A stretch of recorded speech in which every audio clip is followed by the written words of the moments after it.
Appalachia, a word that evokes a whole passel of reactions. Everything from the beauty of a mountain top to trailer parks, drugs, and everything in between. The Appalachian Mountains are indeed the oldest mountains in the world. They once towered 30,000 feet into the air. They stretched from eastern Canada through 14 states all the way to Louisiana. The folks that live in these mountains have faced an unending number of tragic and just plain odd happenings that cry out for the telling. Hello, I'm Larry Bentley, and I was born and raised in these very mountains. A family who themselves were born, raised, and lived for generations right here in the heart of the Appalachian Mountains. Come with me and we'll take a look at some of the unending stories that came from within my beloved mountains. And we'll take a look through the eyes of an Appalachia at some outside the area as well.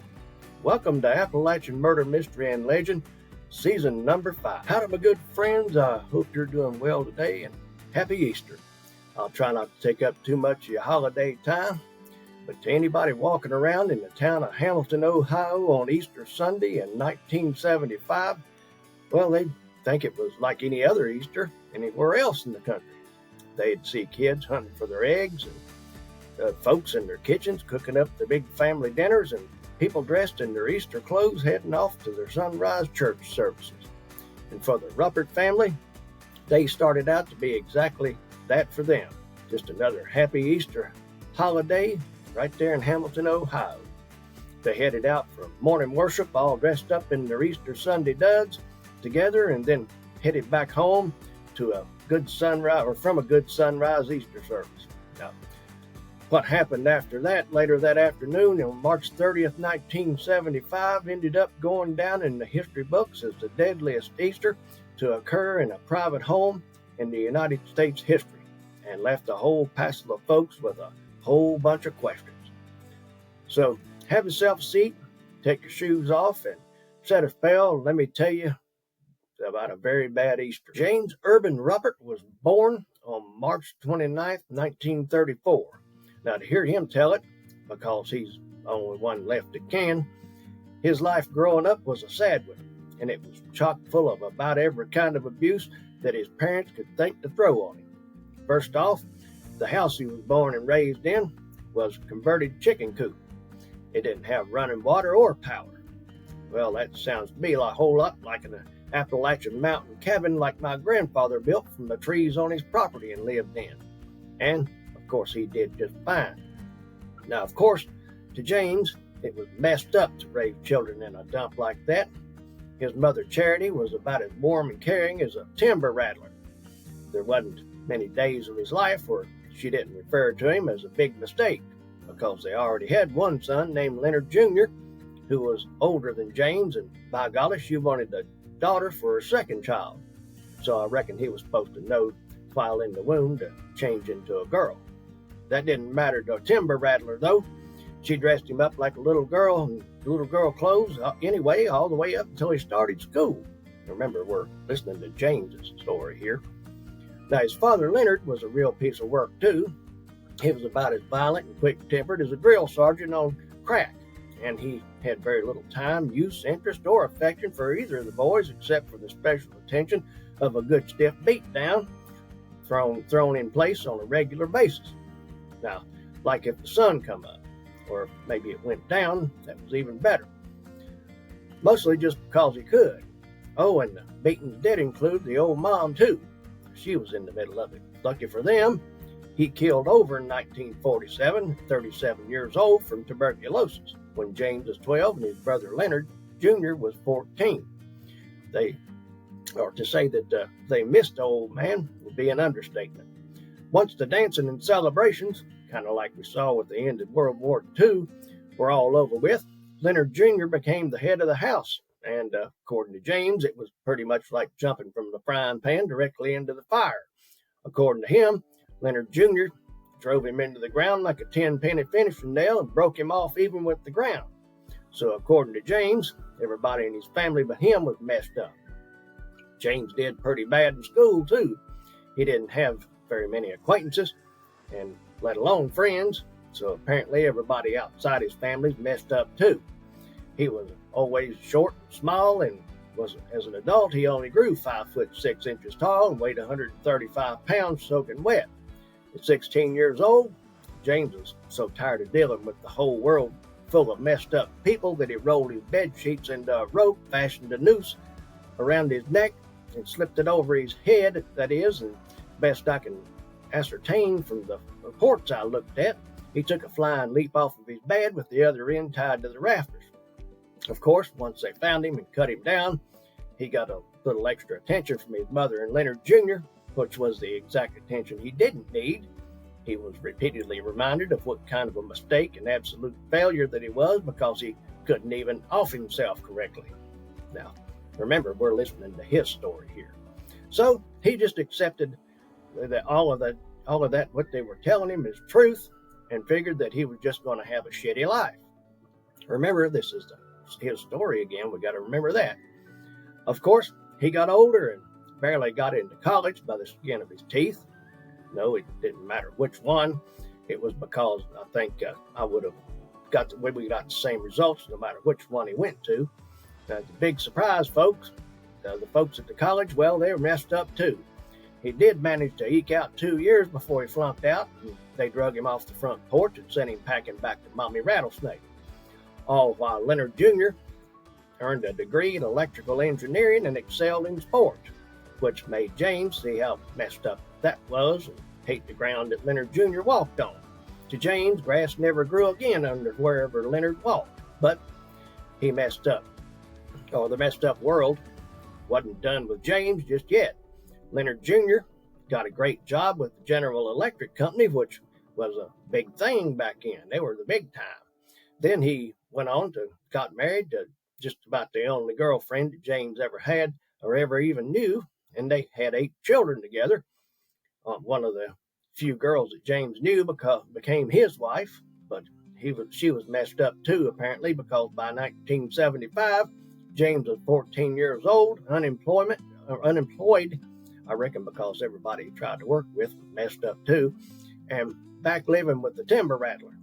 Now, on top of it all, James owed money to his wife because getting a divorce ain't cheap, and it ain't cheap for a pretty long time. So I reckon the reason that he owed his brother so much money was that he was taking that money, supposedly paying his wife what he owed, and at least that's what Leonard thought. In reality, James was drinking it all up down in his favorite bar called the 19th Hole, not to mention that he'd blown everything that he had managed to save while married in the stock market, which I reckon was what finished off his marriage. Now, his mother was about as fed up with him not being able to hold a job and his constant drinking that she threatened to throw him out if something didn't give. Now, there we see Leonard Jr. and his family. Now, that might have been what did it when Mama Rattlesnake threatened to throw him out. On March 29th, which was James' birthday, folks saw him out along the banks of the Great Miami River in Hamilton blasting away at some cans with his .357 Magnum. If I had to guess, not that I really know anything about that, but he was probably shooting his beer cans as he finished them off. And once he was done killing his cans, I guess he was thirsty because he hit his favorite watering hole, which was the 19th hole, and that was where he had a talk between swigs with the barkeep named Wanda Bishop. Now, she said that James was acting all depressed and talked about his mother threatening to throw him out. He said that it was a problem that he needed to solve. Now, he left the bar at about 11 o'clock that night, and apparently he was still thirsty because he came back a little bit later. Now, the barkeep asked him if he had a chance to solve that problem yet, and he said no, not yet. This time he stayed until the bar closed at 2:30 in the morning. Now, on Easter Sunday, Leonard Jr. and his wife Alma brought their 8 children over to see Grandma over at her house. Of course, being that he'd tied one on the night before, James stayed upstairs sleeping off his birthday drunk. Now, the kids had a big Easter egg hunt in the front yard. Then everybody came inside where Grandma Charity, Alma, and Leonard Jr. He was putting the finishing touches on the Easter dinner while children played in the living room. Around 4 o'clock that evening, James snapped out of his coma and no doubt had a granddaddy of a hangover. he didn't do what all of us would do and take care of it. No, sir. He went straight, fully loaded his .357 Magnum and two .22 handguns and a rifle. Then came downstairs with the whole arsenal. He walked directly into the kitchen like Clint Eastwood in Unforgiven, where he started blasting. Now, the little Nimrod shot and killed Leonard, Alma, and his mother Charity. His nephew David and his nieces Teresa and Carol just happened to be in the kitchen too, so he killed them. Then, before the children in the living room even knew what happened, he ran into the living room, where he killed his niece Anne and his four nephews, Leonard III, Michael, Thomas, and John. Now, the maniac didn't just kill them and get it over with. He shot to disable them first so that they could run or couldn't run, then finished them off with a shot to the head or directly in the heart. All of that happened, folks, in about 3 minutes flat. Then the deviant, he probably sat around the table where he ate all of the Easter dinner that he could hold, and then went into the living room and watched TV for about 3 hours before he called the police, then stepping over the bodies of the family members like they were scatter rugs the whole time. When police rolled up, a little rat fart was waiting for them just inside the front door. The police said that the scene looked like a slaughterhouse. They said that there was so much blood all over the house that it was dripping through the floorboards, subflooring, and into the basement. To this very day, stains are still in the wood, folks. The murders shocked and appalled the whole town, and I still remember how they made the headlines all over the country. Everybody that knew James just couldn't believe that he was capable of doing anything like that. As far as anybody knew, he was a quiet, unassuming man and just maybe a perfect neighbor. I bet he would have told him how messed up everybody was if he got the chance. But James was pounced on with the gusto of a hound dog, arrested, dragged downtown, and I hope it came with the complimentary ass whipping, and he was charged with 11 counts of aggravated homicide. He sat there in the hot box at the police station and outright refused to answer any questions and was about as uncooperative as a human being could possibly be. Too bad it wasn't before Miranda, when they used to use a little bit more of extracurricular coercion to get perps to talk. He told everybody he came in contact with when he was in jail that he planned on using the insanity defense, and then after being sent to a mental health facility and declared cured, he would be released to inherit his $300,000 fortune. The trial was held right there in Hamilton in front of a 3-judge panel. Now, that happened because in cases of aggravated murder in Ohio, the perp can opt out for exactly that, three-judge tribunal. Apparently, he thought that he could fool 3 judges easier than he could fool a jury. I reckon he figured that the jury would be made up of people around him that thought, and I guess he thought maybe they were messed up. Now, didn't take 2 of the judges long to arrive at their decision and found the deviant guilty of 11 counts of murder and sentenced him to life in prison without the possibility of any kind of parole. Easy peasy, I guess, until the mistrial came declared, because the decision had to be a unanimous one, not 2 out of 3.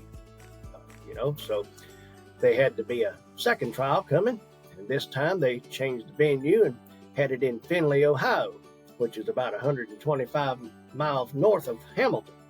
Folks, from what I remember, they could have moved it to China, and it wouldn't have meant no difference because there's enough people there that heard about it everywhere around the world, as far as I could tell, that the little dweeb would have been strung up by his family jewels as far as anybody was concerned. Now, this trial kicked off in June of 1975 because back then justice didn't play around. This time, prosecutors presented evidence that they didn't in the first trial about how the maniac went target shooting and then ran his yap about solving his problem. In July, he received a whole new verdict from another 3-judge tribunal, along with a different sentence. He got 11 consecutive life sentences in prison, and now that's it. He's going away, until he wasn't. There's a shot of him in his handcuffs. James appealed again and got yet another trial. In 1982, defense attorney Hugh D. Holbrook was absolutely convinced that James was a full-blown, over the deep end, and insane. He was so sold on it that he personally funded the hiring of expert psychiatrics people from all over the country. On July 23rd, a third 3-judge panel found the wackadoodle guilty of 2 counts of first-degree murder of his mother and his brother, then found him not guilty of the other 9 counts by reason of insanity. Now, he received 1 life sentence for each guilty count to be served consecutively. Now, between 1972 and 1976, of course, the death penalty had been suspended in the United States as a result of the U.S. Supreme Court's decision, so James couldn't be sentenced to riding the lightning for his crimes like he should have been. James Ruppert remained incarcerated in the Allen Oakwood Correctional Institution in Lima, Ohio. Now, he went on to get his first parole hearing in 1995, where he was denied, probably because if they let him out, he would last about 12 hours before somebody ended him. He had another one in 2015, of April 2015, and they told him to go back to his cell and sit down and shut up. He didn't get it then either. Then in 2022, they scheduled another one for him to come and wax nutball for about an hour or so, probably about how messed up everybody is. And they had to reschedule his time to another prisoner because on June 4th of that year, James Ruppert woke up dead. He just dropped right out over in the prison at the age of 88 after his 47-year stay. His biggest plea to the parole board was always that he just didn't want to be behind bars when he died. Not that he was sorry about anything else. I wonder if he ever thought that his victims didn't want to die at all. Now, they were buried in the Arlington Memorial Gardens in Cincinnati. And since nobody came to claim the little Nimrod's body, they just chunked him in the fresh hole somebody dug in Chillicothe Correctional Institute after driving him over from the prison where he kissed a baby. A year after the murderers, the Ruppert's house was open to the public and all of the contents were sold at auction. It was cleaned up, carpets were put over the blood stains on the floor that couldn't be removed, and it was rented out to a family that was new to the area and had no idea of what happened there.